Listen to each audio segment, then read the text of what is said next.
La plateforme Alliance pour la République a fait une déclaration en présence des hommes de médias ce samedi 22 février 2025.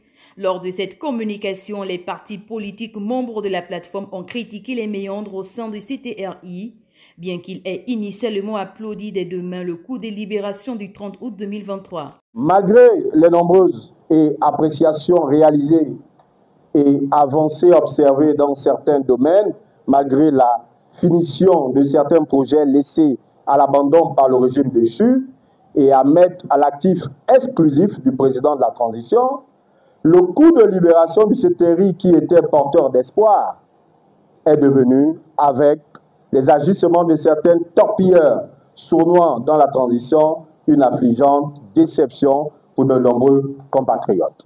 Comme le dit l'adage, chasser le naturel, il revient toujours au galop. Pour la plateforme Alliance pour la République, les erreurs que dénonçaient les populations sous le régime déchu refont surface, suscitant ainsi une profonde inquiétude. La tension ambiante, palpable et persistante de l'ère Ali Bongo et ses affidés semble être vouloir revenir au galop.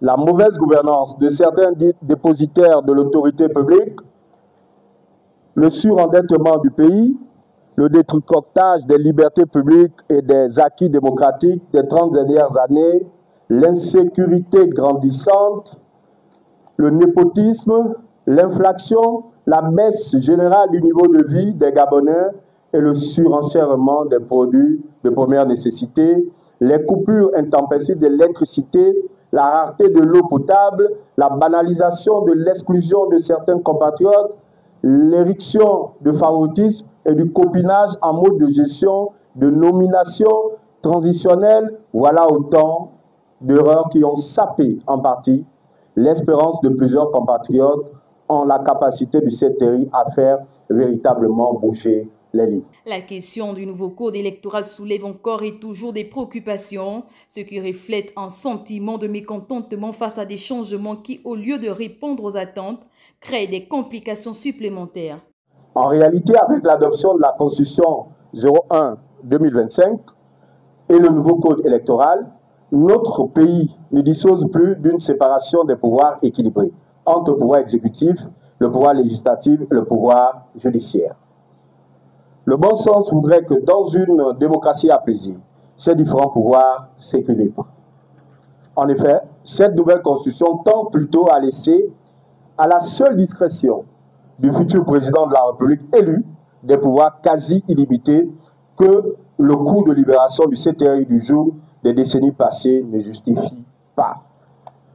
Dans ce chapitre, les articles 41 à 69 de la nouvelle Constitution, par exemple, déséquilibrent la séparation des pouvoirs et rendent toute cohabitation caduque et impossible. Il est de même de l'article 41. Cet article fait dorénavant du futur président de la République élu le détenteur exclusif du pouvoir exécutif, législatif et judiciaire. Un genre de monarque déguisé au pouvoir illimité avec pour conséquence plus de Premier ministre, plus de motions de censure, plus de cohabitation possible à l'issue d'élections législatives. Une Assemblée nationale qui aura perdu toute sa substance. Pour l'intérêt de la nation, la plateforme Alliance pour la République reste ouverte à soutenir un candidat à l'élection présidentielle.